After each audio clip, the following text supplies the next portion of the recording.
Hi, wings അക്കാദമിയുടെ ഇന്നത്തെ വീഡിയോയിലേക്ക് എല്ലാവർക്കും സ്വാഗതം. ഇന്ന് നമ്മൾ 10ാം ക്ലാസ്സിലെ ഫസ്റ്റ് ചാപ്റ്റർ ആയിട്ടുള്ള periodic table and electronic configuration, periodic ടേബിളും ഇലക്ട്രോൺ വിന്യാസവും എന്ന ചാപ്റ്ററിലെ വളരെ ഇമ്പോർട്ടന്റ് ആയിട്ടുള്ള കുറച്ച് ക്വസ്റ്റ്യൻസുമായിട്ടാണ് നമ്മൾ എത്തിയിരിക്കുന്നത്. നമുക്കറിയാം, നമ്മുടെ ഫസ്റ്റ് ചാപ്റ്റർ ആണ്, ഏറ്റവും സിമ്പിൾ ആയിട്ടുള്ള ചാപ്റ്റർ ആണ്, ഏറ്റവും വെയിറ്റേജ് ഉള്ള ചാപ്റ്റർ ആണ്. അതായത് ഓൺ എക്സാമിനായാലും നിങ്ങളുടെ ഫൈനൽ എക്സാമിനായാലും ഏറ്റവും കൂടുതൽ മാർക്കിന് ക്വസ്റ്റ്യൻസ് ചോദിക്കുന്ന ഒരു ചാപ്റ്റർ ആണ്. സിമ്പിൾ ആയിട്ടുള്ള ചാപ്റ്റർ ആയതുകൊണ്ട് തന്നെ ഇൻഡയറക്റ്റ് ആയിട്ടും അല്ലെങ്കിൽ ട്വിസ്റ്റ് ചെയ്തിട്ടും ഒരുപാട് ക്വസ്റ്റ്യൻസ് വരുന്ന ഒരു ചാപ്റ്ററും കൂടിയാണ് കേട്ടോ. അപ്പൊ ഇന്ന് നമ്മള് ഈ ഫസ്റ്റ് ചാപ്റ്ററിലെ വളരെ ഇമ്പോർട്ടന്റ് ആയിട്ടുള്ള ക്വസ്റ്റ്യൻസ് ആണ് ഡിസ്കസ് ചെയ്യാനായിട്ട് പോണേ. അപ്പൊ നമുക്ക് ഒട്ടും സമയം കളയാണ്ട് ക്വസ്റ്റ്യനിലോട്ട് കിടക്കാം. ഓക്കെ, അതാണ് നമ്മുടെ ഫസ്റ്റ് ക്വസ്റ്റ്യൻ. നമ്മുടെ 1 മാർക്കിന് ചോദിക്കുന്ന ക്വസ്റ്റ്യൻസ് ആണ് നമ്മൾ ആദ്യം ഡിസ്കസ് ചെയ്യാനായിട്ട് പോണേ. നോക്കാം, ക്വസ്റ്റ്യൻ നോക്കാം. which subshell is common in all the shells? എല്ലാ ഷെല്ലിലും പൊതുവായി കാണപ്പെടുന്ന സബ്ഷെല്ല് ഏത്? ഓപ്ഷൻസ് കൊടുത്തിട്ടുണ്ട്: S, P, D, F. Okay, നമുക്കറിയാം, നമ്മൾ ഓൾറെഡി പഠിച്ച കാര്യമാണ് എന്ത്? ഷെല്ലിന്റെ ഉള്ളില് എന്തുണ്ട്? സബ്ഷെല്ലുണ്ട്. ഈ സബ്ഷെല്ലിന്റെ ഉള്ളിൽ എന്തുണ്ട്? ഓർബിറ്റൽ ഉണ്ട്. ഈ ഓർബിറ്റലിലാണ് ശരിക്കും ആരിയ്ക്കുന്നേ? നമ്മുടെ ഇലക്ട്രോൺസ് ഇരിക്കുന്നത്. അപ്പൊ ഷെല്ല്, അതിന്റെ ഉള്ളിൽ സബ്ഷെല്ലുണ്ട്, അതിന്റെ ഉള്ളിൽ ഓർബിറ്റൽ ഉണ്ട്. ഈ ഓർബിറ്റലിലാണ് ആരുള്ളത്? ഇലക്ട്രോൺസ് ഉള്ളത്. ഓക്കെ, ഇതുവരെ അല്ലെങ്കിൽ 9ാം ക്ലാസ് വരെ നമുക്ക് ഷെൽ എന്ന കോൺസെപ്റ്റ് മാത്രമേ അറിയായിരുന്നുള്ളൂ. പിന്നെ നമുക്ക് ഒരു കാര്യം കൂടെ പഠിച്ചിട്ടുണ്ട്: shell number is equal to number of subshell. ഒരു ഷെല്ലിന്റെ ഷെൽ നമ്പർ എത്രയാണോ അതിൽ അത്രയും സബ്ഷെല്ലുകൾ ഉണ്ടായിരിക്കും. നമ്മുടെ ആദ്യത്തെ ഷെല്ലാണ് കെ ഷെല്ല്. ഓക്കെ, നമ്മുടെ 1ാമത്തെ ഷെല്ലാണ്. ഷെൽ നമ്പർ 1 ആണ് ആര്? K shell. കെ ഷെല്ലില് ഒരേ ഒരു സബ്ഷെല്ലാണ്. ആ സബ്ഷെല്ലാണ് നമ്മുടെ എസ് സബ്ഷെൽ. ഓക്കെ, 2ാമത്തെ ഷെല്ലാണ് നമ്മുടെ എൽ എന്ന് പറഞ്ഞ ഷെല്ല്, അല്ലെ? എല്ലില് 2 സബ്ഷെല്ലുകളാണുള്ളത്. ഏതൊക്കെയാണത്? S, P. 3ാമത്തെ ഷെല്ലാണ് എം. 3ാമത്തെ ഷെല്ല് 3 സബ്ഷെല്ലുകളാണുള്ളത്. ഏതൊക്കെയാണത്? S, P, D. 4ാമത്തെ ഷെല്ല്, ഷെൽ നമ്പർ 4 ആണ് എൻ. അതില് 4 സബ്ഷെല്ലുകൾ ഉണ്ട്. ഏതൊക്കെയാണ്? S, P, D, F. Okay, ഇതിൽ തന്നെ നമുക്ക് മനസ്സിലാവൂല, എല്ലാ ഷെല്ലിലും കോമൺ ആയിട്ട് പൊതുവായിട്ട് കാണപ്പെടുന്ന സബ്ഷെല്ലാണ് ആര്? നമ്മുടെ എസ് സബ്ഷെൽ കേട്ടോ. 1 മാർക്കിന്റെ ക്വസ്റ്റ്യൻ ആണ്, വളരെ ഇമ്പോർട്ടന്റ് ആയിട്ടുള്ള ക്വസ്റ്റ്യൻ ആണ്, എളുപ്പമുള്ള ക്വസ്റ്റ്യൻ ആണ്. എന്ത്? which subshell is common in all the shells? എല്ലാ ഷെല്ലിലും പൊതുവായി കാണപ്പെടുന്ന സബ്ഷെല്ല് ഏത്? അത് നമ്മുടെ എസ് സബ്ഷെൽ ആണ് കേട്ടോ. 1 മാർക്ക് നമുക്ക് കിട്ടി. എപ്പോഴും ചോദിക്കാറുള്ള ഒരു ക്വസ്റ്റ്യൻ ആണ്. നെക്സ്റ്റ് നോക്കാം. how many subshells are there in L shell? L എന്ന് പറഞ്ഞ നമ്മുടെ ഷെല്ലില് എത്ര സബ്ഷെൽ ഉണ്ട്? ഹൗ മെനി, എത്ര എണ്ണം ഉണ്ടെന്നാണ് ചോദിച്ചേക്കുന്നത് കേട്ടോ. എൽ ഷെല്ലില് എത്ര സബ്ഷെല്ലുകൾ ഉണ്ട്? എത്ര സബ്ഷെല്ലുകളാണ്? ടീച്ചർ പിന്നെയും പറയാണ്, നമ്മൾ ക്വസ്റ്റ്യൻ നല്ലോണം വായിച്ചു നോക്കാം. നമുക്ക് ഓൾറെഡി അറിയുന്ന ക്വസ്റ്റ്യൻസ് ആയിരിക്കും. വെപ്രാളം പിടിച്ച് അല്ലെങ്കിൽ വെകിളി പിടിച്ച് തെറ്റിച്ച് വെക്കാനായിട്ട് പാടില്ല. ഓക്കെ, അപ്പൊ എൽ എന്ന് പറഞ്ഞ ഷെല്ലില് എത്ര സബ്ഷെൽ ഉണ്ട്? നമുക്കറിയാം, shell number is equal to number of subshell. ഒരു ഷെല്ലിന്റെ നമ്പർ എത്രയാണോ അതിൽ അത്രയും സബ്ഷെല്ലുകൾ ഉണ്ടായിരിക്കും. നമ്മൾ ഓൾറെഡി പഠിച്ചിട്ടുള്ള കാര്യമാണ്. ഓക്കെ, എൽ എന്ന് പറയുന്നത് നമ്മുടെ 2ാമത്തെ ഷെല്ലാണ്. അപ്പൊ 2ാമത്തെ ഷെല്ലായ എൽ ഷെല്ലില് 2 സബ്ഷെല്ലുകളാണ് ഉണ്ടായിരിക്കുക കേട്ടോ. 2ാമത്തെ ഷെല്ലിൽ അപ്പൊ 2 സബ്ഷെല്ലുകളാണ് ഉള്ളത്. ഓർത്തു വെക്കുക കേട്ടോ. നെക്സ്റ്റ് ക്വസ്റ്റ്യൻ നോക്കാം. which subshell among the following has the highest energy? ചുവടെ കൊടുത്തിരിക്കുന്നവയിൽ ഊർജം ഏറ്റവും കൂടിയ സബ്ഷെല്ല് ഏത്? എനർജി ഏറ്റവും കൂടിയ സബ്ഷെല്ല് ഏത്? നമ്മൾ ഒരു കാര്യം പഠിച്ചിട്ടുണ്ട്. എന്താ? Electrons are filling in subshells in the increasing order of their energy. ഊർജം കൂടി വരുന്ന ക്രമത്തിലാണ് സബ്ഷെല്ലുകളില് ഇലക്ട്രോണുകൾ നിറയുന്നത്. അതായത് ഏറ്റവും ലാസ്റ്റ് ഇലക്ട്രോൺ ഫില്ല് ചെയ്യുന്ന സബ്ഷെൽ ഏതാണോ അതിലായിരിക്കും ഏറ്റവും കൂടുതൽ എനർജി ഉണ്ടായിരിക്കും. ഓക്കെ, ഏറ്റവും ലാസ്റ്റ് അല്ലെങ്കിൽ ഏറ്റവും അവസാനം ഇലക്ട്രോൺ ഫില്ല് ചെയ്യുന്ന സബ്ഷെൽ ഏതാണോ അതിനായിരിക്കും എനർജി ഏറ്റവും കൂടുതൽ ഉണ്ടാവുക. ഓക്കെ, ഇതാണ് നമ്മൾ ഓർഡർ അല്ലെ. 1s ആദ്യം ഫില്ല് ചെയ്യും. 1s ഫില്ല് ചെയ്താ എങ്ങോട്ട് കടക്കും? 2s കടക്കും, പിന്നെ 2p കടക്കും, പിന്നെ 3s കടക്കും, പിന്നെ 3p കടക്കും, പിന്നെ 4s ഫില്ല് ചെയ്തതിന് ശേഷം ശേഷമാണ് എവിടെ ഫില്ല് ചെയ്യുന്നേ? 4s ഫില്ല് ചെയ്തതിന് ശേഷമാണ് 3Dയില് ഇലക്ട്രോൺസ് ഫില്ല് ചെയ്യുന്നേ. അതായത് ഏറ്റവും അവസാനം ഇലക്ട്രോൺ ഫില്ല് ചെയ്യുന്നത് 3D സബ്ഷെല്ലിലാണ്. ഏറ്റവും അവസാനം ഇലക്ട്രോൺ ഫില്ല് ചെയ്യുന്നത് എവിടെയാണ്? 3D സബ്ഷെല്ലിലാണ്. സോ ഏറ്റവും കൂടുതൽ എനർജി ഉള്ള സബ്ഷെല്ലും ഏത് തന്നെ ആയിരിക്കും? 3D തന്നെ ആയിരിക്കും കേട്ടാ. ഏറ്റവും കൂടുതൽ എനർജി ഉള്ള സബ്ഷെല്ലാണ് 3D. ഓക്കെ, നെക്സ്റ്റ് ക്വസ്റ്റ്യനോട് നോക്കാം. Atomic number of an element is 11. ഒരു മൂലകത്തിന്റെ ആറ്റോമിക നമ്പർ 11 ആണ്. Write the subshell electronic configuration of this element. ഈ എലമെന്റിന്റെ സബ്ഷെൽ ഇലക്ട്രോണിക് കോൺഫിഗറേഷൻ എഴുതുക. അറ്റോമിക് നമ്പർ എത്ര തന്നിട്ടുണ്ട്? 11 ആണെന്ന് തന്നിട്ടുണ്ട്. നമുക്കറിയാം ആറ്റോമിക നമ്പർ എത്രയാണോ അത്രയും ഇലക്ട്രോണുകൾ ഉണ്ടായിരിക്കും. സോ ഇവിടെ 11 ഇലക്ട്രോണുകളാണ് ഉള്ളത്. ഓക്കെ, നമുക്ക് ഏതൊക്കെ സബ്ഷെല്ലുകളാണ് ഉള്ളത് ആ ഓർഡർ ടീച്ചർ ഇവിടെ എഴുതി വെക്കാം കേട്ടോ. 1s 2s 2p 3s 3p. അത് കഴിഞ്ഞിട്ട് 4s ഫില്ല് ചെയ്തിട്ടേ 3Dയിൽ ഫില്ല് ചെയ്യാനായിട്ട് പാടുള്ളൂ. പക്ഷെ എപ്പോ എഴുതുമ്പോഴും 3D ഉള്ളിലും 4s പുറത്തുമായിട്ടാണ് നമ്മൾ എഴുതേണ്ടത്. ഓക്കെ ആണല്ലോ. അപ്പൊ ഈ 11 ഇലക്ട്രോണുകള് ഈ ഓരോ സബ്ഷെല്ലുകളായിട്ട് നിറയണം. ഈ സബ്ഷെല്ലുകൾ കസാരകളാണെന്ന് വിചാരിക്കാം. ഓക്കെ, 1s എന്നാണ് എപ്പോഴും സ്റ്റാർട്ട് ചെയ്യേണ്ടത് കേട്ടോ. ഓക്കെ, നമ്മുടെ 11 ഇലക്ട്രോൺസ് ഉണ്ട്. ഈ 11 ഇലക്ട്രോൺസും ഓരോ സബ്ഷെല്ലുകളായിട്ട് ഇങ്ങനെ നിറയാൻ പോവാണ്. എപ്പോഴും 1s എന്നാണ് സ്റ്റാർട്ട് ചെയ്യേണ്ടത്. അപ്പൊ നമ്മൾ 1s ആദ്യം എഴുതി. 1s മാക്സിമം എത്ര പേര് കയറും? 2 പേര് കയറും. ഓരോ സബ്ഷെല്ലിലും മാക്സിമം എത്ര ഇലക്ട്രോൺസ് കൊള്ളോ അത്രയും ഇലക്ട്രോൺസ് ആഡ് ചെയ്തതിന് ശേഷം മാത്രമേ അടുത്ത സബ്ഷെല്ലിലോട്ട് കടക്കാനായിട്ട് പാടുള്ളൂ. ഓക്കെ, അപ്പൊ 1s 2 പേര് കയറി. അടുത്ത ആൾക്കാര് 2sലോട്ട് പോയി. 2sലും 2 പേര് കയറി. ഇപ്പൊ എത്ര എണ്ണായി? മൊത്തം 4 എണ്ണായി. നമ്മുടെ മൊത്തം 11 ഇലക്ട്രോൺസ് ആണ് ഉണ്ടായിരുന്നേ. 4 എണ്ണം കയറി. ഓക്കെ, ഇനി അടുത്തത് 2pയിലും 6 എണ്ണം ആഡ് ചെയ്തു. ഇനി എണ്ണി നോക്കാം കേട്ടാ. ഇപ്പൊ എത്ര എണ്ണായിട്ടുണ്ട്? 10 എണ്ണായിട്ടുണ്ട്. ഇനി ഒരാളും കൂടി ഉണ്ട്. ആ ബാക്കിയുള്ള ഒരാൾ എങ്ങോട്ട് പോവും? അടുത്ത സബ്ഷെല്ലായിട്ടുള്ള 3sലോട്ട് പോകും. അപ്പൊ ഇതാണ് നമ്മുടെ electronic configuration. 1s2 2s2 2p6 3s1. ഓർത്തു വെക്കേണ്ട കാര്യം ഒന്ന്, എനർജിയുടെ ഇൻക്രീസിംഗ് ഓർഡർ ഓർത്തു വെക്കുക. പിന്നെ നമ്മൾ ഓർക്കേണ്ട എന്താ? 4s ഫില്ല് ചെയ്തതിനു ശേഷം മാത്രമേ 3Dയിൽ ഫില്ല് ചെയ്യാനായിട്ട് പാടുള്ളൂ. പക്ഷെ എപ്പോ എഴുതുമ്പോഴും 4s പുറത്തും 3D ഉള്ളിലുമായിട്ടാണ് നമ്മൾ എഴുതേണ്ടത് കേട്ടോ. പിന്നെ എന്താ ഓർക്കണ്ടേ? ഓരോ സബ്ഷെല്ലിലും മാക്സിമം എത്ര ഇലക്ട്രോൺസ് കൊള്ളോ അത്രയും ഇലക്ട്രോൺസ് ആഡ് ചെയ്തതിന് ശേഷം മാത്രമേ അടുത്ത സബ്ഷെല്ലിലോട്ട് കടക്കാനായിട്ട് പാടുള്ളൂ. അപ്പൊ കോൺഫിഗറേഷൻ ഇതാണ്. 1s2 2s2 2p6 3s1. ആദ്യത്തെ ക്വസ്റ്റ്യൻ ആൻസർ ആയി. നെക്സ്റ്റ് ക്വസ്റ്റ്യൻ നോക്കാം. Which is the common oxidation state shown by this element? ഇവ പൊതുവായി കാണിക്കുന്ന ഓക്സീകരണാവസ്ഥ ഏത്? എന്താണ് ഓക്സിഡേഷൻ സ്റ്റേറ്റ് എന്ന് വെച്ചാൽ ഒരു കോമ്പൗണ്ടിലുള്ള ഓരോ ആറ്റത്തിനും കിട്ടുന്ന ചാർജിനെയാണ് നമ്മൾ ഇതെന്ന് പറയുന്നത് ഓക്സിഡേഷൻ സ്റ്റേറ്റ് അല്ലെങ്കിൽ ഓക്സിഡേഷൻ നമ്പർ അല്ലെങ്കിൽ ഓക്സീകരണാവസ്ഥ എന്ന് പറയണേ. ഒരു കോമ്പൗണ്ടിലുള്ള ഓരോ ആറ്റത്തിനും കിട്ടുന്ന ചാർജിനെയാണ് നമ്മൾ എന്ത് പറയുന്നത്? ഓക്സിഡേഷൻ സ്റ്റേറ്റ് അല്ലെങ്കിൽ ഓക്സിഡേഷൻ നമ്പർ അല്ലെങ്കിൽ ഓക്സീകരണാവസ്ഥ എന്ന് പറയുന്നത്. അതായത് നമ്മുടെ ഈ എലമെന്റ് ആറ്റോമിക് നമ്പർ 11 ആയിട്ടുള്ള ഈ എലമെന്റ് കാണിക്കുന്ന ഓക്സിഡേഷൻ സ്റ്റേറ്റ് അല്ലെങ്കിൽ ഓക്സീകരണാവസ്ഥ ഏതെന്നാണ് ക്വസ്റ്റ്യൻ. ആദ്യം നോക്കാം, ഇത് ഏത് ബ്ലോക്കിൽ പെടുന്ന എലമെന്റ് ആണ്? ലാസ്റ്റ് ഇലക്ട്രോൺ ഫിൽ ചെയ്യുന്നത് എസ് സബ്ഷെല്ലിലാണ് അല്ലെ. സോ ഇതൊരു എസ് ബ്ലോക്ക് എലമെന്റ് ആണ്. ഒന്നും കൂടെ ക്ലിയർ ആയിട്ട് പറയുകയാണെങ്കിൽ ഇതിന്റെ ഗ്രൂപ്പ് നോക്കാം. ഇതിന്റെ ഗ്രൂപ്പ് ഏതാ? എസ് ബ്ലോക്ക് എലമെന്റ്സിന്റെ കേസിൽ നമ്മൾ എങ്ങനെയാണ് ഗ്രൂപ്പ് കണ്ടുപിടിക്കുന്നത്?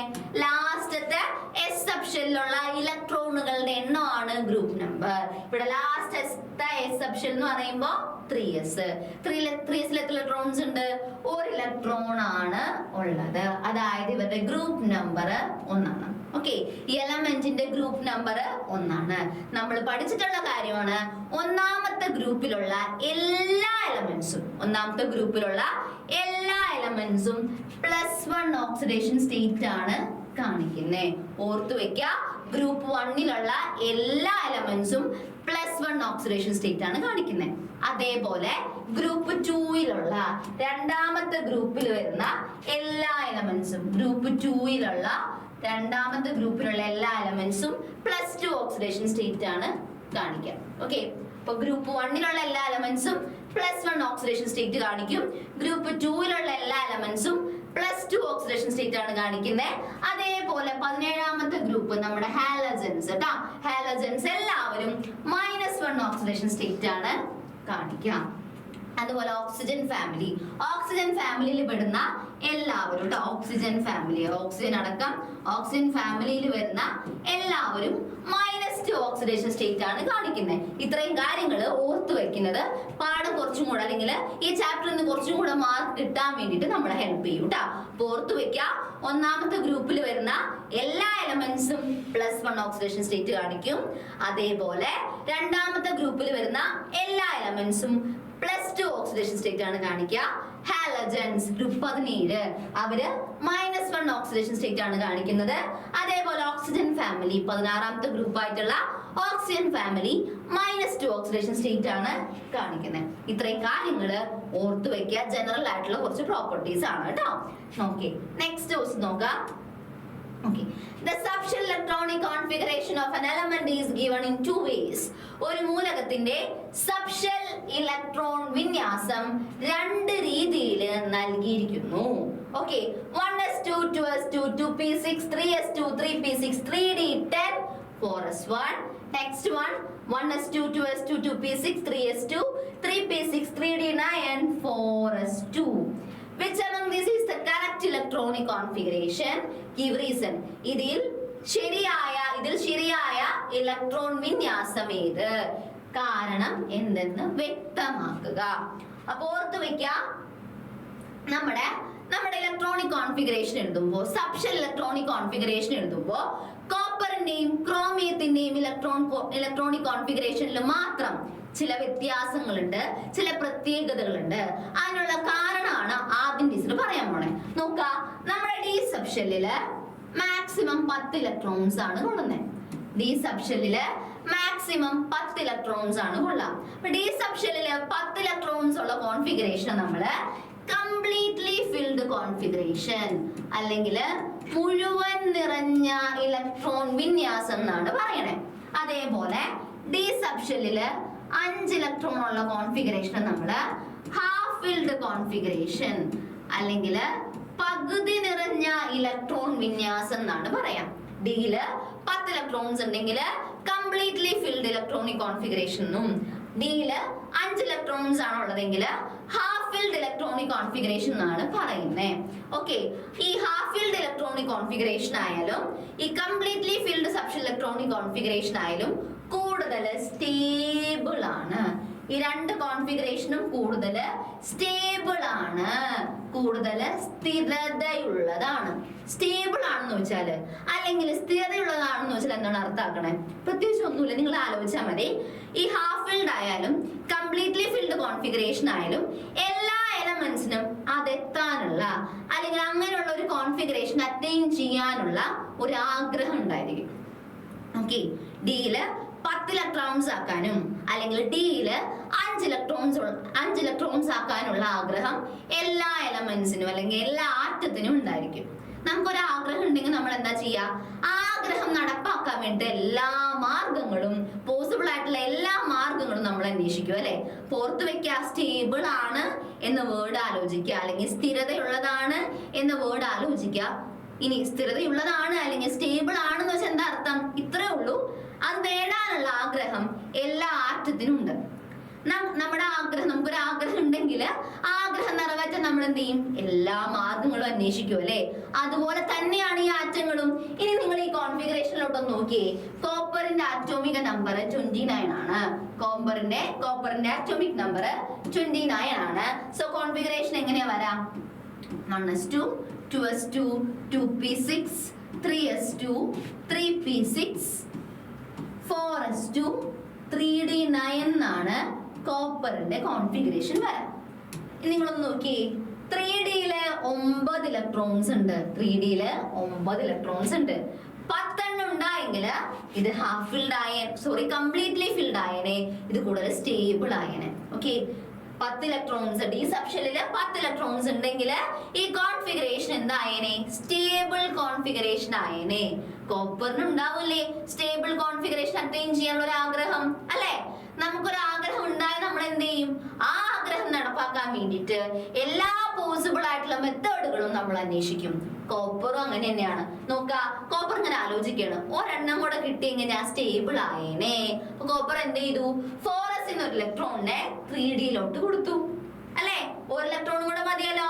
4s ഒരു ഇലക്ട്രോണിനെ 3Dയിലോട്ട് കൊടുക്കും. അപ്പൊ ഇവരുടെ configuration എങ്ങനെയാവും? 1s2 2s2 2p6 3s2 3p6 3d10 4s1 ആവും. ഓക്കെ, അങ്ങനെ ഡി സബ്ഷെല്ലില് 10 ഇലക്ട്രോൺസ് ആവുകയും കോപ്പർ സ്റ്റേബിൾ ആവുകയും ചെയ്യും. കോപ്പറിന്റെയും ക്രോമിയത്തിന്റെയും കേസിൽ മാത്രമാണ് ഇങ്ങനെയുള്ള റീഅറേഞ്ച്മെന്റ് നടക്കുന്നത്. എപ്പോഴും ഓർത്തു വെക്കുക, ഡി സബ്ഷെല്ലില് 10 ഇലക്ട്രോൺസ് ഉള്ള കോൺഫിഗറേഷൻ കംപ്ലീറ്റ്ലി ഫിൽഡ് കോൺഫിഗറേഷൻ ആണ്. അതേപോലെ ഡി സബ്ഷെല്ലില് 5 ഇലക്ട്രോൺസ് ഉള്ള കോൺഫിഗറേഷൻ ഹാഫ് ഫിൽഡ് കോൺഫിഗറേഷൻ ആണ്. ഈ 2 ഇലക്ട്രോൺ വിന്യാസങ്ങളും കൂടുതൽ സ്റ്റേബിൾ ആണ്. മുഴുവൻ ഇലക്ട്രോൺ നിറഞ്ഞ കോൺഫിഗറേഷനും പകുതി ഇലക്ട്രോൺ നിറഞ്ഞ ഇലക്ട്രോൺ വിന്യാസവും കൂടുതൽ സ്റ്റേബിൾ ആണ് കേട്ടോ, കൂടുതൽ സ്ഥിരതയുള്ളതാണ്. അത് അറ്റൈൻ ചെയ്യാനുള്ള ഒരു ആഗ്രഹം എല്ലാ എലമെന്റ്സിനും ഉണ്ടായിരിക്കും. ഇനി ക്രോമിയത്തിന്റെ കേസിലാണെങ്കിൽ എങ്ങനെ വരാം? ക്രോമിയത്തിന്റെ കേസിലാണെങ്കിൽ ക്രോമിയത്തിന്റെ അറ്റോമിക നമ്പർ 24 ആണ്. ഓക്കെ, ഇലക്ട്രോണിക് കോൺഫിഗറേഷൻ ആദ്യം എഴുതുമ്പോ 1s2 2s2 2p6 3s2 3p6 4s2 3d4 എന്നാണ് വരാം. നോക്ക, ഡിയിലെ 4 ഇലക്ട്രോൺസ് ഉള്ളൂ, ഒരെണ്ണം കൂടി ഉണ്ടെങ്കിൽ കൂടുതൽ സ്റ്റേബിൾ ആയേനെ. അപ്പൊ സ്റ്റേബിൾ ആവാൻ വേണ്ടിയിട്ട് അല്ലെങ്കിൽ സ്ഥിരത കൈവരിക്കാൻ വേണ്ടിയിട്ട് 4s ഒരു ഇലക്ട്രോൺ 3Dയിലോട്ട് പോകും. അപ്പൊ കോൺഫിഗറേഷൻ എങ്ങനെയായിട്ട് മാറി? 1s2 2s2 2p6 3s2 3p6 3d5 4s1 ആയിട്ട് മാറും. ഓർത്തു വെക്കാട്ടാ, കോപ്പറിനും ക്രോമിയത്തിനും മാത്രമാണ് ഇങ്ങനെയുള്ള റീഅറേഞ്ച്മെന്റ് ഉള്ളത്. ഓക്കെ, അപ്പൊ ഇതിൽ കറക്റ്റ് ആയിട്ടുള്ള ആൻസർ എന്ന് പറയുന്നത് ഫസ്റ്റ് ആണ്. റീസൺ എന്തെഴുതും? Half filled configuration and completely filled configurations are more stable. D സബ്ഷെല്ലില് മുഴുവൻ ഇലക്ട്രോൺ നിറഞ്ഞതും പകുതി ഇലക്ട്രോൺ നിറഞ്ഞതുമായ സബ്ഷെൽ ഇലക്ട്രോൺ വിന്യാസം കൂടുതൽ സ്ഥിരതയുള്ളതാണ്. ഓക്കെ, അത്രേ ഉള്ളൂ. അപ്പൊ നെക്സ്റ്റ് ക്വസ്റ്റിനോട്ട് പോകാം. നോക്കാം, പറഞ്ഞ പോലെ ക്വസ്റ്റ്യൻ നല്ലോണം വായിച്ചു നോക്കുക.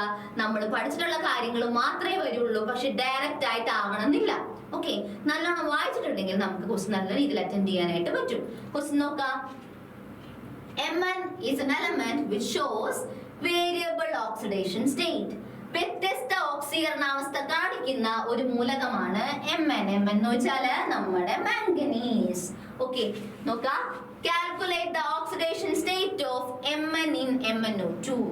MnO2 എന്ന കോമ്പൗണ്ടില് Mn ഓക്സിഡേഷൻ സ്റ്റേറ്റ് അല്ലെങ്കിൽ ഓക്സീകരണാവസ്ഥ കണ്ടുപിടിക്കുക.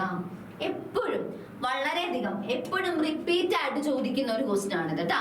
ഓക്സിഡേഷൻ സ്റ്റേറ്റ് കണ്ടുപിടിക്കുക എന്ന് പറഞ്ഞിട്ട് എപ്പോഴും 2 ഡിഫറെന്റ് എലമെന്റ്സ് ഉള്ള കോമ്പൗണ്ടുകളാണ് ഇതിനു വേണ്ടി നമുക്ക് തരാറ്. 2 ഡിഫറെന്റ് മൂലകങ്ങളുള്ള ഒരു സംയുക്തമായിരിക്കും നമുക്ക് എപ്പോഴും തരാം. അത് മിക്കപ്പോഴും ക്ലോറിന്റെയോ അല്ലെങ്കിൽ ഓക്സിജന്റെയോ കോമ്പൗണ്ടുകളായിരിക്കും. ഓക്കെ, അതിലൊരാളുടെ ഓക്സിഡേഷൻ സ്റ്റേറ്റ് അല്ലെങ്കിൽ ഓക്സീകരണാവസ്ഥ അല്ലെങ്കിൽ ഓക്സിഡേഷൻ നമ്പർ നമുക്ക് അറിയുന്നതായിരിക്കും അല്ലെങ്കിൽ തന്നിട്ടുണ്ടായിരിക്കും. അടുത്ത ആളെ നമ്മൾ കണ്ടുപിടിക്കേണ്ടി വരും. ഇങ്ങനെ ഒരു ക്വസ്റ്റ്യൻ വന്നാൽ നമ്മൾ ആദ്യം എന്ത് ചെയ്യണമെന്ന് അറിയോ? ഈ കോമ്പൗണ്ടിന്റെ പേര് ആദ്യം അല്ലെങ്കിൽ കോമ്പൗണ്ടിന്റെ കെമിക്കൽ ഫോർമുല ആദ്യം തന്നെ എഴുതാം. നമ്മുടെ കോമ്പൗണ്ട് ഏതായിരുന്നു? MnO2 ആയിരുന്നു അല്ലെ? അപ്പൊ നമ്മൾ കോമ്പൗണ്ടിന്റെ കെമിക്കൽ ഫോർമുല ആദ്യം എഴുതാം. ഓക്കെ ആണല്ലോ? നമ്മൾ കോമ്പൗണ്ടിന്റെ കെമിക്കൽ ഫോർമുല ആദ്യം എഴുതി MnO2. ഇനി നമുക്കറിയുന്ന ആറ്റത്തിന്റെ ഓക്സിഡേഷൻ നമ്പർ അതിന്റെ മുകളിലായിട്ട് എഴുതി വെക്കാം. ഓൾറെഡി ക്വസ്റ്റ്യൻ തന്നിട്ടുണ്ട്. ഓക്സിജന്റെ ഓക്സിഡേഷൻ സ്റ്റേറ്റ് അല്ലെങ്കിൽ ഓക്സീകരണാവസ്ഥ എന്ന് പറയുന്നത് എത്രയാണ്?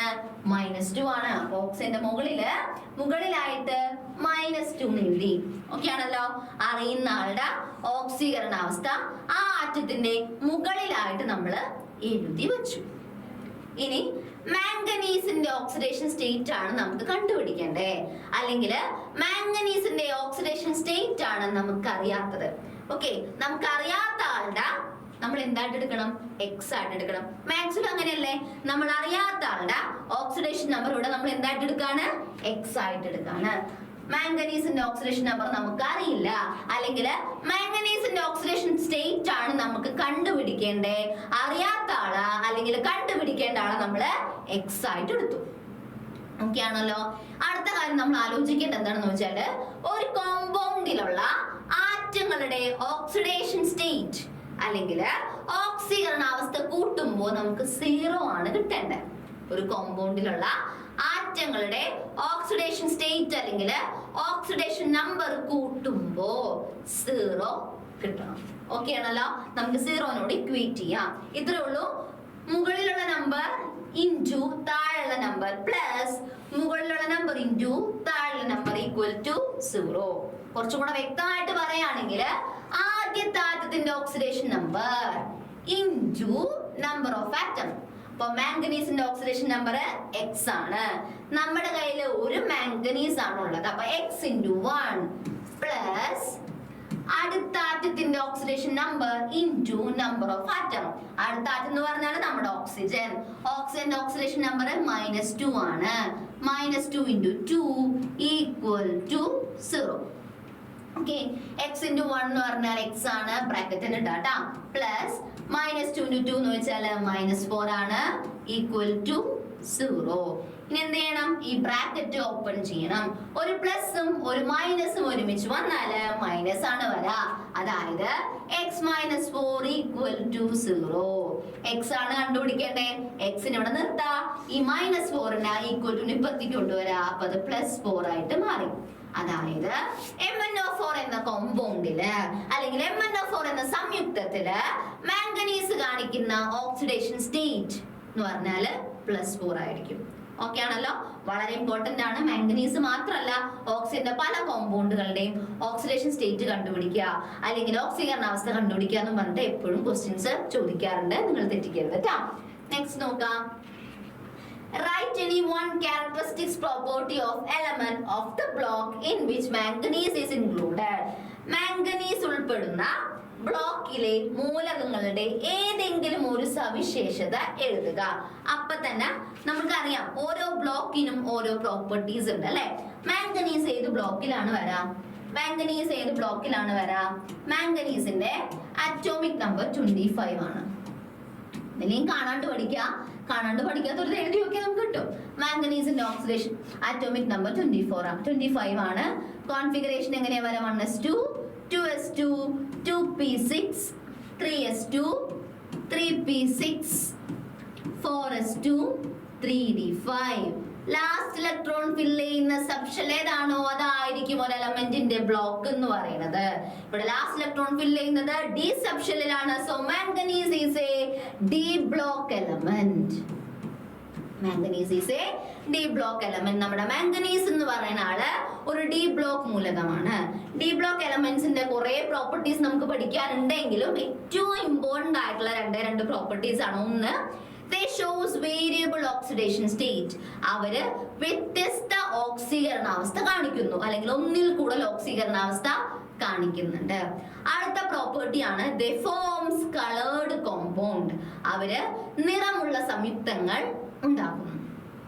ഓക്കെ, അപ്പൊ ഡി ബ്ലോക്ക് എലമെന്റ്സിന്റെ ഏറ്റവും ഇമ്പോർട്ടന്റ് ആയിട്ടുള്ള പ്രോപ്പർട്ടീസ് ആണ് ഇത് രണ്ടും കേട്ടോ. ഓക്കെ, കുറെ പ്രോപ്പർട്ടീസ് ഉണ്ട്, രണ്ടെണ്ണെങ്കിലും നിങ്ങൾ ബൈ ഹാർട്ട് ചെയ്ത് പഠിച്ചു വെച്ചോളണം. ഓക്കെ ആണല്ലോ. അപ്പൊ നമുക്ക് നെക്സ്റ്റ് ക്വസ്റ്റ്യനിലോട്ട് പോവാം. അപ്പോ അടുത്ത ക്വസ്റ്റ്യൻ നോക്കാം. The atomic number of chromium is 24. ക്രോമിയത്തിന്റെ അറ്റോമിക നമ്പർ 24 ആണ്. Write the subshell electronic configuration of chromium and give reason for the peculiar electronic configuration of chromium. ക്രോമിയത്തിന്റെ സബ്ഷെൽ ഇലക്ട്രോൺ വിന്യാസം എഴുതുക. ക്രോമിയത്തിന്റെ ഇലക്ട്രോൺ വിന്യാസത്തിന്റെ സവിശേഷതയ്ക്ക് കാരണം വ്യക്തമാക്കുക. നമ്മൾ ഓൾറെഡി നേരത്തെ പറഞ്ഞതാണ്, കോപ്പറിന്റെയും ക്രോമിയത്തിന്റെയും ഇലക്ട്രോണിക് കോൺഫിഗറേഷനിൽ ചെറിയൊരു വ്യത്യാസമുണ്ട്. അതിന് കാരണം എന്താ? Half filled D subshell and completely filled D subshells are more stable. D സബ്ഷെല്ലില് മുഴുവൻ ഇലക്ട്രോൺ നിറഞ്ഞ ഇലക്ട്രോൺ വിന്യാസവും അതേപോലെ ഡി സബ്ഷെല്ലില് പകുതി ഇലക്ട്രോൺ നിറഞ്ഞ ഇലക്ട്രോൺ വിന്യാസവും കൂടുതൽ സ്ഥിരതയുള്ളതാണ്. അത് തന്നെയാണ് അതിന്റെ റീസൺ. നേരത്തെ പറഞ്ഞാണ്, അതുകൊണ്ട് ടീച്ചർ ഒന്നും കൂടെ എഴുതുന്നില്ല കേട്ടോ. നോക്കാം, ക്രോമിയം ഏത് ബ്ലോക്കിൽ പെടുന്നു? അത് നമ്മൾ കണ്ടുപിടിച്ചാണ്. ഏത് ബ്ലോക്കാണ്? ഡി ബ്ലോക്ക് ആണ്. 3D സബ്ഷെൽ ഉണ്ടോ? ഉറപ്പിച്ചത് ഏത് ബ്ലോക്ക് ആയിരിക്കും? ഡി ബ്ലോക്ക് ആയിരിക്കും കേട്ടോ. പിന്നെ നമ്മൾ കഷ്ടപ്പെട്ട് കണ്ടുപിടിക്കേണ്ട ആവശ്യമൊന്നുമില്ല. നെക്സ്റ്റ് ക്വസ്റ്റ്യൻ നോക്കാം. The outermost 3D subshell of a metal ion contain 3 electrons. 3 electrons.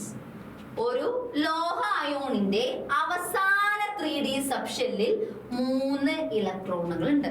ഓർത്ത് വെക്കുക, ആറ്റം അല്ല അയോൺ ആണ് കേട്ടോ. ആറ്റം അല്ല അയോൺ ആണ്. എപ്പോഴാണ് ഒരു ആറ്റം അയോൺ ആയിട്ട് മാറുന്നേ? ഇലക്ട്രോണിനെ വാങ്ങുകയോ കൊടുക്കുകയോ ചെയ്യുമ്പോൾ. ഇലക്ട്രോണിനെ വാങ്ങുന്ന കാര്യം താൽക്കാലികമായിട്ട് നമുക്ക് പഠിക്കാനില്ല. ഓക്കെ, അപ്പൊ ഓർക്കുക, ഒരാറ്റം അയോൺ ആയിട്ട് മാറുന്നത് ഇലക്ട്രോണിനെ വാങ്ങുകയോ കൊടുക്കുകയോ ചെയ്യുമ്പോഴാണ്. ക്വസ്റ്റ്യൻ നോക്കിയേ, നമ്മുടെ കയ്യിൽ ഒരു മെറ്റൽ അയോൺ ഉണ്ട്. അതായത് ഓൾറെഡി അതിൽ ഇലക്ട്രോൺ പോയിട്ടുണ്ട് എന്നാണ് അർത്ഥം. ആ മെറ്റൽ അയോണിന്റെ ലാസ്റ്റത്തെ ഔട്ടർ മോസ്റ്റ് 3D സബ്ഷെൽ എന്ന് പറഞ്ഞാല് ആ എലമെന്റിന്റെ അല്ലെങ്കിൽ ആ അയോണിന്റെ ഇലക്ട്രോണിക് കോൺഫിഗറേഷൻ എഴുതുമ്പോ ലാസ്റ്റ് വരുന്ന സബ്ഷെൽ ഏതായിരിക്കും? 3D ആയിരിക്കും. അതില് 3 ഇലക്ട്രോൺസ് ഉണ്ട് എന്ന് വെച്ചാല് 3D3 കിട്ടി. ഓക്കെ, ഇനി ഒരു ബുദ്ധിമുട്ടുമില്ല. ഇനി എന്ത് ചെയ്യാ? ലാസ്റ്റ് സബ്ഷെല്ലില് 3 ഇലക്ട്രോൺ ഉണ്ടെങ്കിൽ, ലാസ്റ്റ് സബ്ഷെല്ല് 3D ആണെങ്കിൽ സ്വാഭാവികമായിട്ടും ഇതൊരു അയോൺ ആയതുകൊണ്ടും ഫോറസിനായിരിക്കും ഇലക്ട്രോൺസ് പോയിട്ടുണ്ടാവാം. ഓക്കെ, ഫോറസിന് ഇലക്ട്രോൺസ് പോയിട്ടുണ്ട്. ബാക്കി 3 ഇലക്ട്രോൺസ് എവിടെയുണ്ട്? 3Dയിലുണ്ട്. ഇതിന്റെ കംപ്ലീറ്റ് ഇലക്ട്രോണിക് കോൺഫിഗറേഷൻ തന്നെ വല്ല ബുദ്ധിമുട്ടുണ്ടാ?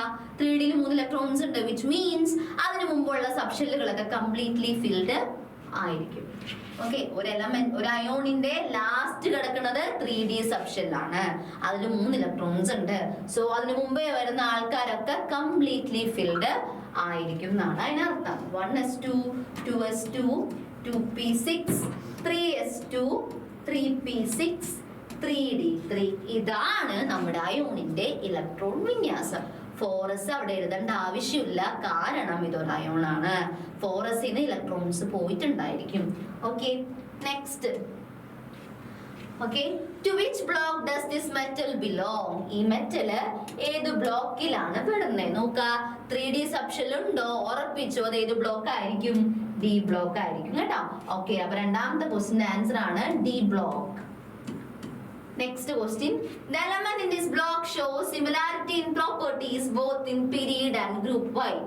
Okay, ഈ എലമെന്റ് ഗ്രൂപ്പിൽ മാത്രമല്ല പീരീഡിലും സിമിലാരിറ്റി കാണിക്കുന്നുണ്ട്. എന്തുകൊണ്ട്? നോർമലി നമ്മൾ പറയാറുണ്ട്, ഒരു ഗ്രൂപ്പിൽ വരുന്ന എല്ലാ എലമെന്റ്സും ഒരേ സ്വഭാവമാണ് കാണിക്കുന്നത്, അല്ലെങ്കിൽ ഒരേ പ്രോപ്പർട്ടിയാണ് കാണിക്കുന്നത്. കാരണം എന്താണെന്നറിയോ? ഒരു ഗ്രൂപ്പിലുള്ള എല്ലാവരുടെയും ലാസ്റ്റത്തെ ഷെല്ലിലുള്ള ഇലക്ട്രോണുകളുടെ എണ്ണം തുല്യമായിരിക്കും. പക്ഷേ ഡി ബ്ലോക്കിന്റെ കേസിൽ ഒരു പ്രത്യേകത ഉണ്ട്. ഓക്കെ, ഡി ബ്ലോക്കിലെ ചില എലമെന്റ്സിന്റെ ഇലക്ട്രോണിക് കോൺഫിഗറേഷൻ നമുക്കൊന്ന് എഴുതി നോക്കാം. സ്കാൻഡിയത്തിന്റെ കോൺഫിഗറേഷൻ എങ്ങനെയാ വരാം? 1s2 2s2 2p6 3s2 3p6 4s2 3d1. Okay, scandium. ടൈറ്റാനിയത്തിന്റെ കോൺഫിഗറേഷൻ വരുന്നത് റിപ്പീറ്റ് ചെയ്യുന്നില്ല, 3d2 4s2 എന്നായിരിക്കും. വനേഡിയത്തിന്റെ കോൺഫിഗറേഷൻ വരുന്നത്, ഇതൊക്കെ ഡി ബ്ലോക്ക് എലമെന്റ്സ് ആണ് കേട്ടോ, ഒരേ പീരീഡിൽ വരുന്ന ഡി ബ്ലോക്ക് എലമെന്റ് ആണ്. 3d3 4s2 എന്നാണ്. ക്രോമിയത്തിന്റെ അല്ല, സിങ്കിന്റെ കോൺഫിഗറേഷൻ വരുന്നത് 3d10 4s2 എന്നാണ്. ഓക്കെ, അതായത് ഡി ബ്ലോക്കിൽ വരുന്ന ഏതൊരു എലമെന്റിന്റെയും ഒരേ പീരീഡിലുള്ള ഏത് എലമെന്റിന്റെയും ലാസ്റ്റത്തെ ഷെൽ എന്ന് പറയുന്നത്, ഡി ബ്ലോക്കിൽ വരുന്ന ഏത് എലമെന്റിന്റെയും ലാസ്റ്റത്തെ ഷെൽ എന്ന് പറയുന്നത് 4ാമത്തെ ഷെല്ലാണ്. എല്ലാവരുടെയും 4ാമത്തെ ഷെല്ലിൽ 2 ഇലക്ട്രോൺസ് ആണ് ഉള്ളത്. അതുകൊണ്ട് തന്നെയാണ് അവർ പീരീഡിലും ഗ്രൂപ്പിലും മാത്രമല്ല പീരീഡിലും ഒരേ സ്വഭാവം കാണിക്കുന്നത്. ഓക്കെ, ഡി ബ്ലോക്ക് എലമെന്റ്സ് ഗ്രൂപ്പിൽ മാത്രമല്ല പീരീഡിലും ഒരേ സ്വഭാവമാണ് കാണിക്കുന്നത്, ഒരേ പ്രോപ്പർട്ടിയാണ് കാണിക്കുന്നത്. കാരണം എന്താ, അവരുടെ എല്ലാവരുടെയും ലാസ്റ്റത്തെ ഷെൽ എന്ന് പറയുന്നത് ഫോറസ് ആണ്, നാലാമത്തെ ഷെല്ലാണ്. അവരുടെ എല്ലാവരുടെയും നാലാമത്തെ ഷെല്ലിൽ 2 ഇലക്ട്രോൺസ് ആണ് ഉള്ളത്. ഈ ലാസ്റ്റ് ഷെല്ലിലുള്ള ഇലക്ട്രോൺസ് ആണ് കെമിക്കൽ റിയാക്ഷനിൽ പങ്കെടുക്കുന്നത്. ഈ ലാസ്റ്റ് ഷെല്ലിലുള്ള ഇലക്ട്രോൺസ് ആണ് ഒരു എലമെന്റിന്റെ പ്രോപ്പർട്ടീസ് അല്ലെങ്കിൽ സ്വഭാവങ്ങൾ നിർണ്ണയിക്കുന്നത്. ഓക്കെ, അപ്പൊ ഡി ബ്ലോക്കിൽ വരുന്ന എല്ലാ എലമെന്റ്സിന്റെയും ഗ്രൂപ്പിലും പീരീഡിലും ഉള്ള ലാസ്റ്റ് ഷെല്ലിലുള്ള ഇലക്ട്രോണുകളുടെ എണ്ണം തുല്യമാണ്. സോ അവർ ഗ്രൂപ്പിൽ മാത്രമല്ല പീരീഡിലും ഒരേ സ്വഭാവമാണ് കാണിക്കുന്നത്. നെക്സ്റ്റ് ക്വസ്റ്റ്യൻ നോക്കാം. The element in this block shows variable oxidation state Y. D block elements different ആയിട്ടുള്ള വ്യത്യസ്തമായിട്ടുള്ള ഓക്സീകരണാവസ്ഥ കാണിക്കുന്നുണ്ട്. എന്തുകൊണ്ട്? അതായത് ഡി ബ്ലോക്ക് എലമെന്റ്സിന്റെ കേസ് നമ്മൾ കൺസിഡർ ചെയ്യുകയാണെങ്കിൽ ഏറ്റവും ലാസ്റ്റ് ഷെല്ലായിട്ടുള്ള ഫോറസും 3Dയും തമ്മിലുള്ള എനർജി ഡിഫറൻസ് വളരെ കുറവാണ്. ഫോറസ് സബ്ഷെല്ലും 3D സബ്ഷെല്ലും തമ്മിലുള്ള ഊർജ്ജ വ്യത്യാസം വളരെ കുറവാണ്. അപ്പൊ സ്യൂട്ടബിൾ ആയിട്ടുള്ള കണ്ടീഷൻസിൽ ഫോറസിലെ ഇലക്ട്രോണുകളോടൊപ്പം 3Dയിലെ ഇലക്ട്രോൺസും കെമിക്കൽ റിയാക്ഷനിൽ പങ്കെടുക്കും. അതുകൊണ്ട് ആണ് അവർ ഡിഫറെന്റ് ആയിട്ടുള്ള ഓക്സിഡേഷൻ സ്റ്റേറ്റ് കാണിക്കുന്നത്. അപ്പൊ 3Dയും ഫോറസും തമ്മിലുള്ള എനർജി ഡിഫറൻസ് വളരെ കുറവാണ്. അണ്ടർ സ്യൂട്ടബിൾ കണ്ടീഷൻ, അനുകൂല സാഹചര്യത്തില് ഫോറസിലെ ഇലക്ട്രോണുകളോടൊപ്പം 3Dയിലെ ഇലക്ട്രോൺസും കെമിക്കൽ റിയാക്ഷനിൽ പങ്കെടുക്കുന്നത് കൊണ്ട് ഡി ബ്ലോക്ക് എലമെന്റ്സ് ഡിഫറെന്റ് ആയിട്ടുള്ള ഓക്സിഡേഷൻ സ്റ്റേറ്റ് കാണിക്കുന്നു. ഓക്കെ, നെക്സ്റ്റ് ക്വസ്റ്റ്യൻ നോക്കാം. എപ്പോഴും ഇതേ മോഡൽ ക്വസ്റ്റ്യൻസ് എപ്പോഴും ചോദിക്കുന്നതാണ് കേട്ടോ. ഒന്നില്ലെങ്കിൽ പീരിയോഡിക് ടേബിൾ തരും, അല്ലെങ്കിൽ ഇത്തരത്തിൽ ഇലക്ട്രോണിക് കോൺഫിഗറേഷൻ എന്നിട്ടായിരിക്കും നമ്മളോട് ക്വസ്റ്റ്യൻ ചോദിക്കുക. ഓക്കെ, നോക്കാം. The subshell electronic configuration of some elements are given, symbols are not real. ചില മൂലകങ്ങളുടെ സബ്ഷെൽ ആണ് കേട്ടോ. സബ്ഷെൽ ഇലക്ട്രോൺ വിന്യാസം നൽകിയിരിക്കുന്നു, പ്രതീകങ്ങള് യഥാർത്ഥമല്ല. ആദ്യത്തെ question, write the atomic number of element Q. Q എന്ന എലമെന്റിന്റെ ആറ്റോമിക് നമ്പർ കണ്ടുപിടിക്കുക. നിങ്ങൾ ഓർക്കുക, ഒരു എലമെന്റിന്റെ അല്ലെങ്കിൽ ഒരു ആറ്റത്തിന്റെ ഇലക്ട്രോണിക് കോൺഫിഗറേഷൻ എഴുതുമ്പോ അതിലുള്ള ഇലക്ട്രോണുകളുടെ ആകെ എണ്ണം തന്നെയാണ് അറ്റോമിക് നമ്പർ ആയിട്ട് വരുന്നത്. ഓക്കെ, ഇലക്ട്രോണുകളുടെ എണ്ണം കൂട്ടിയിട്ടുണ്ടെങ്കിൽ നമുക്ക് എന്ത് കിട്ടും? അറ്റോമിക് നമ്പർ കിട്ടും. ഇവിടെ ഒരു പ്രത്യേകതയുണ്ട്. നമ്മുടെ ഈ സബ്ഷെൽ ഇലക്ട്രോണിക് കോൺഫിഗറേഷൻ ചുരുക്കിയാണ് എഴുതിയേക്കുന്നത്, സിംപ്ലിഫൈ ചെയ്ത് എഴുതിയേക്കാണ്. നോബിൾ ഗ്യാസിന്റെ കോൺഫിഗറേഷൻ ഉപയോഗിച്ച് അല്ലെങ്കിൽ നോബിൾ ഗ്യാസിന്റെ സിമ്പൽ ഉപയോഗിച്ച്, കോൺഫിഗറേഷൻ ഉപയോഗിച്ചിട്ടല്ല, നോബിൾ ഗ്യാസിന്റെ സിമ്പൽ ഉപയോഗിച്ചിട്ട് ഇവിടെ എലമെന്റ്സിന്റെ കോൺഫിഗറേഷൻ സിമ്പിൾ ആക്കിയിട്ട് സിംപ്ലിഫൈ ചെയ്ത് എഴുതിയേക്കുവാണ്. ഓക്കെ, ഇങ്ങനെയുള്ള കേസസിൽ എന്ത് ചെയ്യണം? അറ്റോമിക് നമ്പർ കണ്ടുപിടിക്കാൻ വേണ്ടിയിട്ട് അല്ലെങ്കിൽ ഇലക്ട്രോണുകളുടെ എണ്ണം കണ്ടുപിടിക്കാൻ നമ്മൾ എന്താ ചെയ്യാന്ന് അറിയോ? ആദ്യം ബ്രാക്കറ്റിൽ എഴുതിയിട്ടുള്ള നോബിൾ ഗ്യാസിന്റെ അറ്റോമിക് നമ്പർ എഴുതാം. ഓക്കെ, ഇവിടെ ബ്രാക്കറ്റിൽ എഴുതിയുള്ള നോബിൾ ഗ്യാസ് നിയോൺ ആണ്. നിയോണിന്റെ അറ്റോമിക് നമ്പർ 10 ആണ്. സോ 10 പ്ലസ്, ഇനി അടുത്ത നോക്കിയേ 3s2. S സബ്ഷെല്ലിൽ 2 ഇലക്ട്രോൺസ് ഉണ്ട്. 2 പ്ലസ് 3p4. P സബ്ഷെല്ലിൽ 4 ഇലക്ട്രോൺസ് ഉണ്ട്. ഇത് മൊത്തം കൂട്ടാം. 10 പ്ലസ് 2 പ്ലസ് 4 16. ഓക്കെ, അപ്പൊ അറ്റോമിക് നമ്പർ ഓഫ് ക്യൂവിന്റെ അറ്റോമിക് നമ്പർ 16 ആണ്. ഒന്നുമില്ല, നമുക്കറിയാം അറ്റോമിക് നമ്പർ എന്ന് വെച്ചാൽ എന്താണ്? ഇലക്ട്രോണുകളുടെ ആകെ എണ്ണമാണ്. ഇവിടെ നമ്മുടെ കോൺഫിഗറേഷൻ സിമ്പിൾ ആക്കി നോബിൾ ഗ്യാസിന്റെ സിമ്പിൾ ഉപയോഗിച്ചിട്ടാണ് എഴുതിയിട്ടുള്ളത്. ഇങ്ങനെയുള്ള കേസിൽ നമ്മൾ അറ്റോമിക് നമ്പർ കണ്ടുപിടിക്കാൻ വേണ്ടി എന്ത് ചെയ്യണം? ആദ്യം ബ്രാക്കറ്റിലുള്ള ആളുടെ അറ്റോമിക് നമ്പറിനോട്ട് ഇലക്ട്രോണുകളുടെ എണ്ണം കൂട്ടിയാൽ മതി. ഓക്കെ ആണല്ലോ. Next, which is the most electronegative element? ഏറ്റവും കൂടുതൽ ഇലക്ട്രോനെഗറ്റിവിറ്റി ഉള്ള എലമെന്റ് ഏത്? തന്നിട്ടുള്ളതിൽ ഏറ്റവും കൂടുതൽ ഇലക്ട്രോനെഗറ്റിവിറ്റി ഉള്ള എലമെന്റ് ഏത്? അതായത് നമ്മുടെ പീരിയോഡിക് ടേബിളിന്റെ കുറച്ച് പ്രത്യേകതകൾ നമ്മൾ അറിഞ്ഞിരിക്കണം. ഇത്തരം ക്വസ്റ്റ്യൻസ് ആൻസർ ചെയ്യണമെങ്കിൽ അങ്ങനെയുള്ള കുഞ്ഞു പോയിന്റുകൾ നമ്മൾ അറിഞ്ഞിരിക്കണം. ഓർത്തു വയ്ക്കുക, നമ്മുടെ പീരിയോഡിക് ടേബിളിലെ ഏറ്റവും കൂടുതൽ ഇലക്ട്രോനെഗറ്റിവിറ്റി ഉള്ളത് 17ാമത്തെ ഗ്രൂപ്പിനാണ് കേട്ടോ. നമ്മുടെ പീരിയോഡിക് ടേബിളിൽ ചെയ്ത് മാറ്റിയാണേ. നമ്മുടെ പീരിയോഡിക് ടേബിളിൽ ഏറ്റവും കൂടുതൽ ഇലക്ട്രോനെഗറ്റിവിറ്റി ഉള്ളത് ഗ്രൂപ്പ് നമ്പർ 17 ആണ്. 17ാമത്തെ ഗ്രൂപ്പിനാണ്. ഏറ്റവും കുറവ് ഇലക്ട്രോനെഗറ്റിവിറ്റി ഉള്ളത് ഫസ്റ്റ് ഗ്രൂപ്പിനാണ്. ഓക്കെ ആണല്ലോ. ഏറ്റവും കൂടുതൽ ഇലക്ട്രോനെഗറ്റിവിറ്റി ഉള്ള ഗ്രൂപ്പ് അല്ലെങ്കിൽ ബ്ലോക്ക് എന്ന് പറയുന്നത് പി ബ്ലോക്ക് ആണ്. പി ബ്ലോക്കിൽ തന്നെ ഏറ്റവും ഇലക്ട്രോനെഗറ്റിവിറ്റി ഉള്ള എലമെന്റ്സ് വരുന്നത് 17ാമത്തെ ഗ്രൂപ്പിലാണ്. ഓക്കെ, അതേപോലെ ഇലക്ട്രോനെഗറ്റിവിറ്റി ഏറ്റവും കുറവുള്ളത് എസ് ബ്ലോക്കിനാണ്. എസ് ബ്ലോക്കിൽ തന്നെ ഏറ്റവും കുറവുള്ളത് ഫസ്റ്റ് ഗ്രൂപ്പിനാണ്. ഇത്തരത്തിലുള്ള പോയിന്റുകൾ ഓർത്തു വെക്കാം. അപ്പോ ഇവിടെ which is the most electronegative element എന്നാണ് ക്വസ്റ്റ്യൻ. അപ്പൊ എല്ലാവരുടെയും ഗ്രൂപ്പ് കണ്ടുപിടിക്കുക. ഗ്രൂപ്പ് 17 എലമെന്റിനായിരിക്കും ഏറ്റവും കൂടുതൽ ഇലക്ട്രോനെഗറ്റിവിറ്റി ഉള്ളത്. നോക്കാം ആദ്യത്തത്. പിന്നെ നമുക്കറിയാം ഗ്രൂപ്പ് കണ്ടുപിടിക്കണമെങ്കിൽ നമ്മൾ എന്തറിയണം? ബ്ലോക്ക് അറിയണം. കാരണം ഓരോ ബ്ലോക്കിനും ഗ്രൂപ്പ് കണ്ടുപിടിക്കാനുള്ള മെത്തേഡ് ഡിഫറെന്റ് ആണ്. ആദ്യത്തെ നോക്കി, ആദ്യത്തെ എലമെന്റ് പി ആണ്. പി എന്ന് പറയുന്നത് ഒരു പി ബ്ലോക്ക് എലമെന്റ് ആണ്. ലാസ്റ്റ് ഇലക്ട്രോൺ ഫിൽ ചെയ്യുന്നത് പി സബ്ഷെല്ലിലാണ്.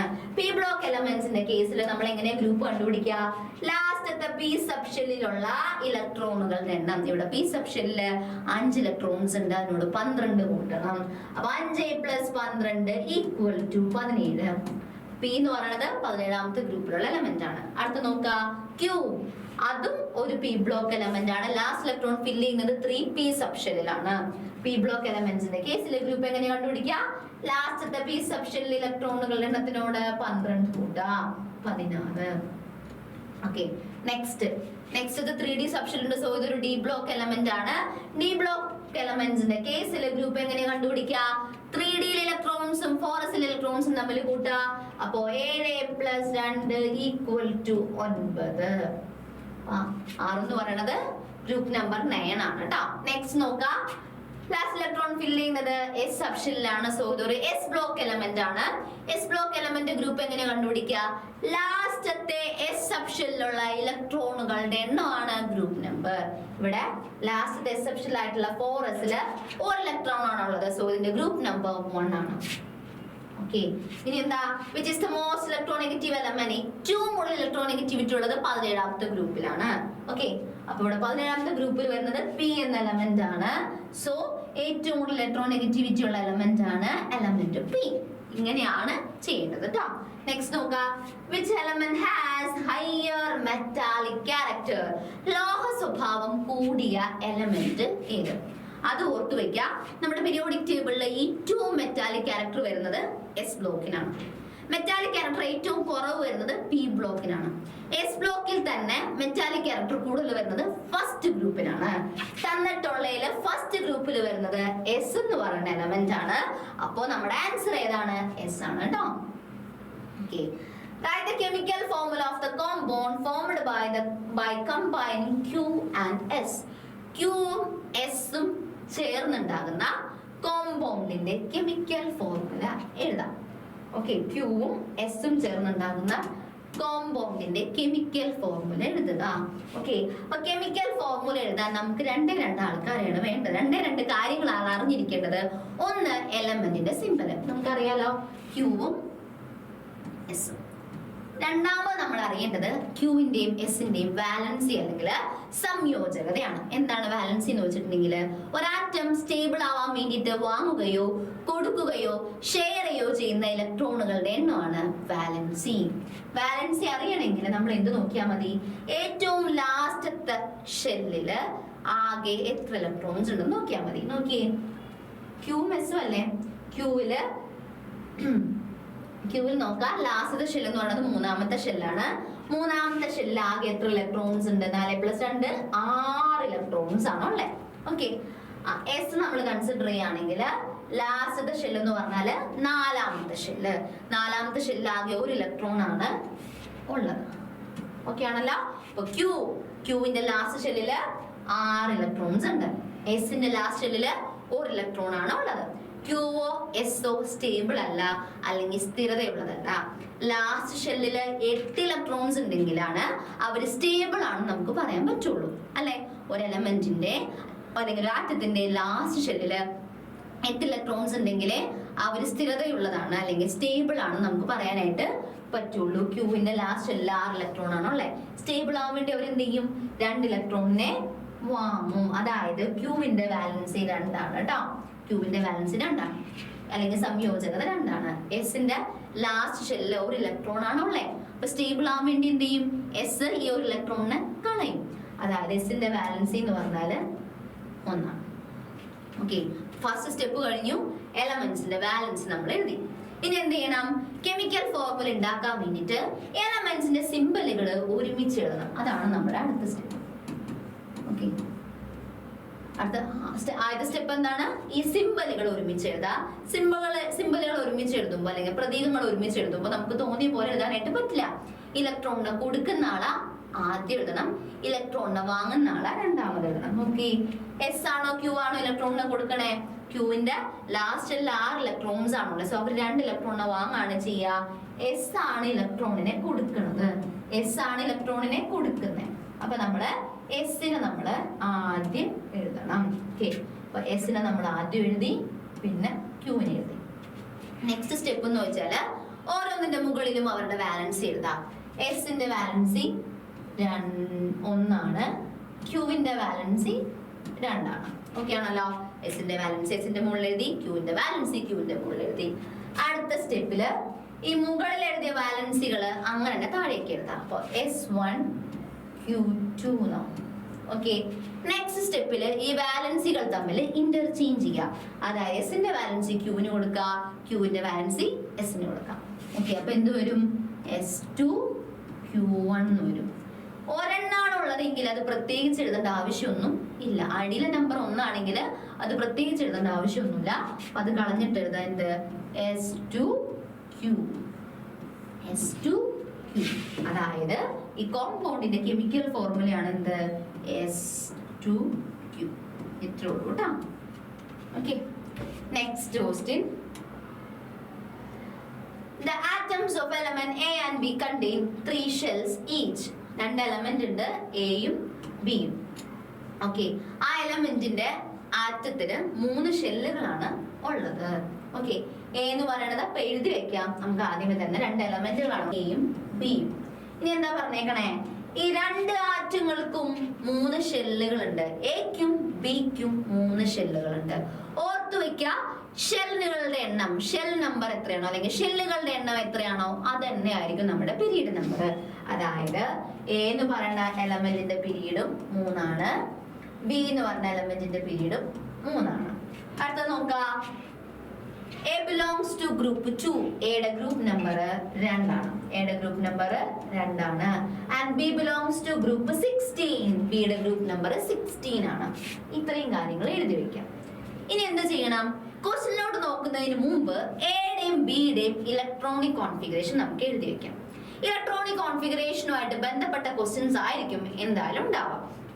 ഓക്കെ, നമുക്ക് എയുടെ ഇലക്ട്രോണിക് കോൺഫിഗറേഷൻ കണ്ടുപിടിക്കാം. അപ്പൊ എയുടെ ഗ്രൂപ്പ് നമ്പറിലേക്ക് നോക്കാം. അതായത് ഡയറക്റ്റ് ആയിട്ട് ഇലക്ട്രോണിക് കോൺഫിഗറേഷൻ തരാണ്ട് ഗ്രൂപ്പും പീരീഡും തന്നിട്ട് ഇലക്ട്രോണിക് കോൺഫിഗറേഷൻ എഴുതാൻ പറഞ്ഞാൽ ആദ്യം നമ്മൾ ഗ്രൂപ്പിലോട്ടാണ് ഫോക്കസ് ചെയ്യേണ്ടത്. ഓക്കെ, എയുടെ ഗ്രൂപ്പ് നമ്പർ 2 ആണ്. ഇനി നിങ്ങൾ ആലോചിക്കുക, ഗ്രൂപ്പ് നമ്പർ 2 എന്ന് പറയുമ്പോ ഇതൊരു എസ് ബ്ലോക്ക് എലമെന്റ് ആണ്. അപ്പൊ തന്നെ നമുക്ക് കിട്ടി അല്ലെ? ഗ്രൂപ്പ് 2 എന്ന് പറയുമ്പോ ഒരു എസ് ബ്ലോക്ക് എലമെന്റ് ആണ്. അതായത് എയുടെ കേസില് ലാസ്റ്റ് ഇലക്ട്രോൺ ഫില്ല് ചെയ്യുന്നത് എസ് സബ്ഷെല്ലിലായിരിക്കും. ലാസ്റ്റ് ഇലക്ട്രോൺ ഫില്ല് ചെയ്യുന്നത് എസ് സബ്ഷെല്ലിലായിരിക്കും. ഇനി നമ്മൾ പീരീഡിലോട്ട് നോക്കാം. പീരീഡ് എത്രയാണ്? 3 ആണ് അല്ലെ? പീരീഡ് നമ്പർ എത്രയാണ്? 3 ആണ്. അതായത് ഈ ബ്ലോക്കിന്റെ പേരിനോട് ഈ പീരീഡ് നമ്പർ അങ്ങോട്ട് ചേർത്തെഴുതാം. ബ്ലോക്കിന്റെ പേരിനോട് ഈ പീരീഡ് നമ്പർ ചേർത്തെഴുതാം. അപ്പൊ നമുക്ക് എന്ത് കിട്ടും? 3s എന്ന് കിട്ടും. അതായത് ഇവിടെ ലാസ്റ്റ് ഇലക്ട്രോൺ ഫില്ല് ചെയ്യുന്നത് 3s സബ്ഷെല്ലിലാണ്. എ എന്ന എലമെന്റിന്റെ അല്ലെങ്കിൽ എ എന്ന ആറ്റത്തിന്റെ ലാസ്റ്റ് ഇലക്ട്രോൺ ഫില്ല് ചെയ്യുന്നത് 3s സബ്ഷെല്ലിലാണ്. ലാസ്റ്റ് ഇലക്ട്രോൺ ഫില്ല് ചെയ്യുന്നത് 3sലാണെങ്കിൽ അതിന് മുമ്പുള്ള സബ്ഷെല്ലൊക്കെ എന്തായിരിക്കണം? കംപ്ലീറ്റ്ലി ഫിൽഡ് ആയിരിക്കണം അല്ലെ? അപ്പോ നമുക്ക് എന്ത് കിട്ടി? 1s2 2s2 2p6 ഇത്രയും കിട്ടി. 3sൽ എത്ര ഉണ്ടോ നമുക്ക് അറിയില്ല അല്ലെ? ഇനി നമ്മൾ ഗ്രൂപ്പ് നമ്പറിലോട്ട് നോക്കാം. ഓക്കെ, എസ് ബ്ലോക്ക് എലമെന്റ്സിന്റെ ഗ്രൂപ്പ് എങ്ങനെയാ കണ്ടുപിടിക്കുക? ലാസ്റ്റത്തെ എസ് സബ്ഷെല്ലിലെ ഇലക്ട്രോണുകളുടെ എണ്ണം തന്നെയാണ് ഗ്രൂപ്പ് നമ്പർ. ഇതൊരു എസ് ബ്ലോക്ക് എലമെന്റ് ആണ് അല്ലെ?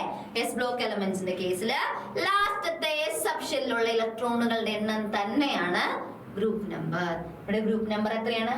2. അതിനർത്ഥം എന്താ? ലാസ്റ്റത്തെ എസ് സബ്ഷെൽ ആയിട്ടുള്ള 3sല് 2 ഇലക്ട്രോൺസ് ആണുള്ളത്. കഴിഞ്ഞു. ഇതാണ് എയുടെ ഇലക്ട്രോണിക് കോൺഫിഗറേഷൻ. ഇനി നമുക്ക് ബിയുടെ ഇലക്ട്രോണിക് കോൺഫിഗറേഷൻ കണ്ടുപിടിക്കാം. ഇലക്ട്രോണിക് കോൺഫിഗറേഷൻ കണ്ടുപിടിക്കാനായിട്ട് ആദ്യം നമ്മൾ ഗ്രൂപ്പ് നമ്പർ നോക്കാം. ഗ്രൂപ്പ് നമ്പർ 16 ആണ്. അതിനെ നമുക്ക് മനസ്സിലായി ഗ്രൂപ്പ് നമ്പർ 16 എന്ന് പറയുമ്പോ ഇതൊരു പി ബ്ലോക്ക് എലമെന്റ് ആണ്. അതായത് ലാസ്റ്റ് ഇലക്ട്രോൺ ഫില്ല് ചെയ്യുന്നത് പി സബ്ഷെല്ലിലാണ്. അതും നമുക്ക് കിട്ടി. ഓക്കെ, അപ്പൊ ബ്ലോക്കിന്റെ പേര് എഴുതി വെച്ചു. പീരീഡ് നമ്പർ 3 ആണ്. ബ്ലോക്കിന്റെ പേരിനോട് ഈ പീരീഡ് നമ്പർ ചേർത്ത് വെക്ക. അപ്പൊ നമുക്ക് എന്ത് കിട്ടും? 3p എന്ന് കിട്ടും. അതായത് 3p സബ്ഷെല്ലിലാണ് ലാസ്റ്റ് ഇലക്ട്രോൺ ഫില്ല് ചെയ്യുന്നേ. അതിനർത്ഥം അതിന് മുമ്പുള്ള സബ്ഷെല്ലുകളൊക്കെ കംപ്ലീറ്റ്ലി ഫിൽഡ് ആയിരിക്കും. അപ്പൊ നമുക്ക് എന്ത് കിട്ടി? 1s2 2s2 2p6 3s2 3p. 3p എത്ര ഇലക്ട്രോൺസ് ഉണ്ടെന്ന് നമുക്ക് അറിഞ്ഞൂടാ. പക്ഷെ നമുക്ക് ഒരു കാര്യം അറിയാം. പി ബ്ലോക്ക് എലമെന്റ്സിന്റെ കേസിൽ നമ്മൾ എങ്ങനെ ഗ്രൂപ്പ് കണ്ടുപിടിക്കുക? പി സബ്ഷെല്ലിലുള്ള ഇലക്ട്രോണുകളുടെ എണ്ണത്തിനോട് 12 കൂട്ടിയാൽ ഗ്രൂപ്പ് നമ്പർ കിട്ടും.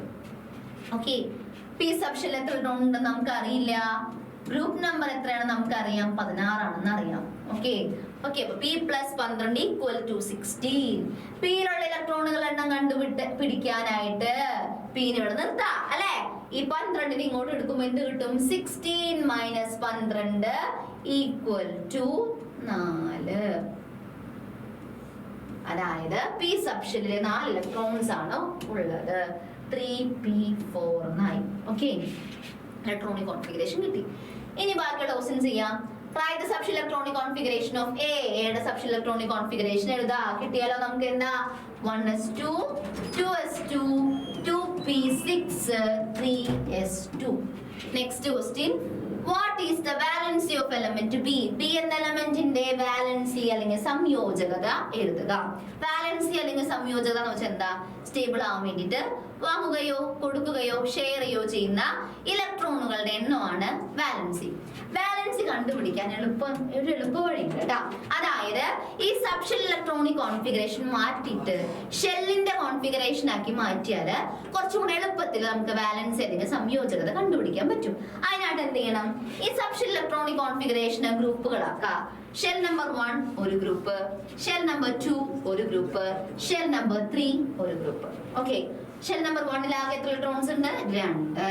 ഷെൽ നമ്പർ 2 ആകെ എത്ര ഇലക്ട്രോൺസ് ഉണ്ട്? 8. ഷെൽ നമ്പർ 3 എത്ര ഇലക്ട്രോൺസ് ഉണ്ടാകെ? 6. ഓക്കെ, അപ്പോ ബിയുടെ കോൺഫിഗറേഷൻ എങ്ങനെയാ വരുന്നത്? 2, 8, 6. ഇത് സ്റ്റേബിൾ ആണോ? ലാസ്റ്റ് ഷെല്ലില് 6 ഇലക്ട്രോൺസ് ആണ് വരുന്നത് അല്ലെ. സ്റ്റേബിൾ ആവണമെങ്കിൽ എത്ര ഇലക്ട്രോൺസ് വേണം? 8 ഇലക്ട്രോൺസ് വേണം അല്ലെ. അതായത് ഇവരെന്ത് ചെയ്യും? സ്റ്റേബിൾ ആവാൻ വേണ്ടിട്ട് 2 ഇലക്ട്രോൺസിനെ വാങ്ങും. നമുക്കറിയാം സ്റ്റേബിൾ ആവാൻ വേണ്ടിയിട്ട് വാങ്ങുകയോ കൊടുക്കുകയോ ഷെയർ ചെയ്യോ ചെയ്യുന്ന ഇലക്ട്രോണുകളുടെ എണ്ണമാണ് വാലൻസി. സോ ബിയുടെ വാലൻസി അല്ലെങ്കിൽ സംയോജകത എന്ന് പറയുന്നത് എത്രയായിരിക്കും? 2 ആയിരിക്കും കേട്ടോ. ബിയുടെ വാലൻസി എത്രയാണ്? 2 ആണ്. നെക്സ്റ്റ് ക്വസ്റ്റ്യൻ നോക്കാം. Write the chemical formula of the compound formed by the reaction of A and B. എയും ബിയും ചേർന്നുണ്ടാകുന്ന കോമ്പൗണ്ടിന്റെ രാസസൂത്രം എഴുതുക. സംയുക്തത്തിന്റെ രാസസൂത്രം എഴുതുക. ഓൾറെഡി പറഞ്ഞ കാര്യമാണ്. കെമിക്കൽ ഫോർമുല അല്ലെങ്കിൽ രാസസൂത്രം എഴുതാൻ നമുക്ക് 2 കാര്യങ്ങളാണ് അറിയേണ്ടത്. ഒന്ന് എലമെന്റിന്റെ സിമ്പൽ. അത് നമുക്ക് ഓൾറെഡി അറിയാം. ഏതൊക്കെയാണ് element? Element A and element B. രണ്ടാമതായിട്ട് നമുക്ക് അറിയേണ്ടത് അവരുടെ വാലൻസിയാണ്. ബിയുടെ വാലൻസി ഓൾറെഡി നമ്മൾ കണ്ടുപിടിച്ചിട്ടുണ്ട്. എത്രയാണത്? 2 ആണ്. ഇനി എയുടെ വാലൻസി കണ്ടുപിടിക്കണം. വാലൻസി കണ്ടുപിടിക്കാൻ എന്ത് ചെയ്യണം? ഈ സബ്ഷെൽ ഇലക്ട്രോണിക് കോൺഫിഗറേഷന് ഷെൽ നമ്പർ അനുസരിച്ച് നമ്മൾ ഗ്രൂപ്പുകളാക്കി തിരിക്കാം. ഷെൽ നമ്പർ 1 ഒരു ഗ്രൂപ്പ്, ഷെൽ നമ്പർ 2 ഒരു ഗ്രൂപ്പ്, ഷെൽ നമ്പർ 3 ഒരു ഗ്രൂപ്പ് അല്ലെ. ഓക്കെ, ഷെൽ നമ്പർ 1 ആകെ 2 ഇലക്ട്രോൺസ് ആണുള്ളത്. ഷെൽ നമ്പർ 2 ആകെ 8 ഇലക്ട്രോൺസ് ഉണ്ട്. ഷെൽ നമ്പർ 3 ആകെ 2 ഇലക്ട്രോൺ ആണുള്ളത്. അപ്പൊ 2, 8, 2 ആണ് നമ്മുടെ കോൺഫിഗറേഷൻ വരണേ. ഓക്കെ, ഇത് സ്റ്റേബിൾ ആണോ? 2, 8, 2 എന്ന കോൺഫിഗറേഷൻ സ്റ്റേബിൾ ആണോ? അല്ല അല്ലെ. ലാസ്റ്റ് ഷെല്ലില് 8 ഇലക്ട്രോൺസ് ഉണ്ടെങ്കിൽ മാത്രമേ അവരെ നമ്മൾ സ്റ്റേബിൾ എന്ന് പറയുള്ളൂ. ഒക്ടറ്റ് കംപ്ലീറ്റ് ആണെങ്കിൽ മാത്രമേ നമ്മൾ അവരെ സ്റ്റേബിൾ എന്ന് പറയുള്ളൂ. അപ്പൊ ഇവര് സ്റ്റേബിൾ ആവാൻ വേണ്ടി എന്ത് ചെയ്യും? ഈ 2 ഇലക്ട്രോണിനെ കളയും. ഇവരുടെ വാലൻസിയും എത്രയാണ് വരുന്നത്? 2 ആണ് വരുന്നത്. ഓക്കെ, അപ്പൊ നമ്മുടെ രണ്ട് ആറ്റങ്ങളുടെയും ബാലൻസ് കണ്ടുപിടിച്ചു, അവരുടെ സിമ്പൽ എഴുതി. ഇനി എന്ത് ചെയ്യാം? ഇനി നമുക്ക് എളുപ്പത്തിൽ കെമിക്കൽ ഫോർമുല എഴുതാം. ഓക്കെ, കെമിക്കൽ ഫോർമുല എഴുതാനുള്ള ഫസ്റ്റ് സ്റ്റെപ്പ് എന്താണ്? സിമ്പലുകൾ ഒരുമിച്ച് എഴുതാം. സിമ്പലുകൾ ഒരുമിച്ച് എഴുതുമ്പോ ഇലക്ട്രോണിനെ കൊടുത്ത ആളെ ആദ്യം എഴുതണം, ഇലക്ട്രോണിനെ വാങ്ങിയ ആളെ രണ്ടാമതാണ് എഴുതണ്ടേ. ഇവിടെ എ ആണ് ഇലക്ട്രോണിനെ കൊടുക്കണേ. അപ്പൊ നമ്മള് സ്റ്റെപ്പ് 1 അവരൊരുമിച്ച് എഴുതുമ്പോ എനെ നമ്മൾ ആദ്യം എഴുതും, ബിനെ രണ്ടാമത് എഴുതി. ഓക്കെ, ഇനി എന്ത് ചെയ്യണം? രണ്ടാമത്തെ സ്റ്റെപ്പില് എയുടെ മുകളില് എയുടെ വാലൻസ് എഴുതി, ബിയുടെ മുകളില് ബിയുടെ വാലൻസ് എഴുതി. അടുത്ത സ്റ്റെപ്പിൽ എന്താ ചെയ്യാ? ഈ മുകളിലുള്ള വാലൻസ് അങ്ങനെ താഴേക്ക് എഴുതി A2 B2 എന്ന് വരും. നെക്സ്റ്റ് എന്താ? ഇന്റർചേഞ്ച് ചെയ്യണം. അതായത് എയുടെ വാലൻസി ബിക്ക് കൊടുക്കുക, ബിയുടെ വാലൻസി എക്ക് കൊടുക്കുക. രണ്ടും സെയിം ആയതുകൊണ്ട് തന്നെ ഇവിടെ ഇന്റർചേഞ്ച് ചെയ്യുന്നതിൽ പ്രത്യേകിച്ച് അർത്ഥമൊന്നുമില്ല. ഇനി എന്ത് ചെയ്യണം അറിയോ? പരമാവധി ഇത് സിമ്പിൾ ഫോമിലോട്ട് കൺവേർട്ട് ചെയ്യണം. അതായത് അടിയിലുള്ള നമ്പറുകളെ ഏതെങ്കിലും പൊതുവായ നമ്പർ കൊണ്ട് ഡിവൈഡ് ചെയ്ത് ചെറുതാക്കാൻ പറ്റുമോ നോക്കാം. ഇവിടെ 2നെ നമുക്ക് എന്തുകൊണ്ട് ഡിവൈഡ് ചെയ്യാം? 2 കൊണ്ട് ഡിവൈഡ് ചെയ്യാം അല്ലെ. 2/2 എന്ന് പറഞ്ഞാൽ 1 ആണ്. അപ്പൊ A1 B1 എന്ന് വരും. അടിയിൽ 1 ആണുള്ളതെങ്കിൽ അത് പ്രത്യേകിച്ച് എഴുതേണ്ട ആവശ്യം ഇല്ല. അതായത് ഇവിടെ കെമിക്കൽ ഫോർമുല അല്ലെങ്കിൽ രാസസൂത്രം എന്താ വരുന്നത്? AB എന്നാണ് വരുന്നത് കേട്ടോ. ഓക്കെ, നമ്മൾ ഓൾറെഡി പറഞ്ഞ പോലെ ഏറ്റവും കൂടുതൽ വെയിറ്റേജ് ഉള്ള ചാപ്റ്റർ ആണ്, ഏറ്റവും സിമ്പിൾ ആയിട്ടുള്ള ചാപ്റ്റർ ആണ്, ഏറ്റവും കൂടുതൽ ഇൻഡയറക്റ്റ് ആയിട്ട് ക്വസ്റ്റ്യൻസ് ചോദിക്കുന്ന ചാപ്റ്റർ ആണ്. ഓക്കെ, അപ്പൊ നല്ലോണം പഠിച്ചിട്ട് അടിപൊളിയായിട്ട് എക്സാം എഴുതാം. അപ്പൊ നമ്മൾ ഫസ്റ്റ് ചാപ്റ്ററിൽ വളരെ ഇമ്പോർട്ടന്റ് ആയിട്ടുള്ള ക്വസ്റ്റ്യൻസ് ആണ് നമ്മൾ ഡിസ്കസ് ചെയ്തത്. ഇതുപോലുള്ള വീഡിയോസുമായിട്ട് നമുക്ക് പിന്നെയും കാണാം. ബൈ.